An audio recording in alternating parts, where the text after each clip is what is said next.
ভারতবাসী আজ ৮০তম স্বাধীনতা দিবস উদযাপন করছে। সকালের বাতাস, ভেজা ঘাস আর নির্মল গর্বের গন্ধ। আমাদের বিদ্যালয় পরিবারের পক্ষ থেকে আপনাদের সবাইকে ৮০তম স্বাধীনতা দিবসের শুভেচ্ছা। আমি কেবল শিক্ষিকাই নয়, আমি আমার ছাত্রছাত্রীদের কাছে দিদি, বান্ধবী এবং পথপ্রদর্শকও।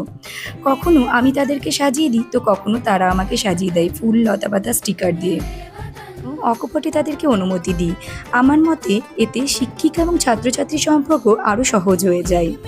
এই উড়ন্ত ত্রিবর্ণ পতাকা, নিচে কত কত তরুণ কণ্ঠে জাতীয় সঙ্গীত গাওয়ার মতন জাদু আর কিছুতেই নেই। ছোট্ট খুদে ছাত্রীদের নাচের প্রতিটি পদক্ষেপ আমাদের মহান জাতির বীরত্বপূর্ণ অতীতের কাহিনী বলছিল। আমার ছাত্রছাত্রীদের সাথে সাথে এখানে দাঁড়িয়ে আমি আগামী দিনের ভারতকে আমার দিকে তাকিয়ে থাকতে দেখছি।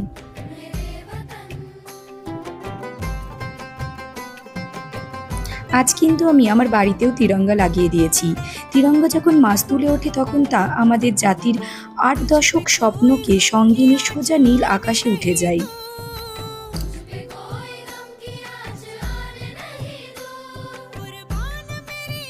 ভিডিওটি দেখার জন্য ধন্যবাদ। জয় হিন্দ। আমাদের স্বাধীন এবং সুন্দর ভারত দীর্ঘজীবী হোক।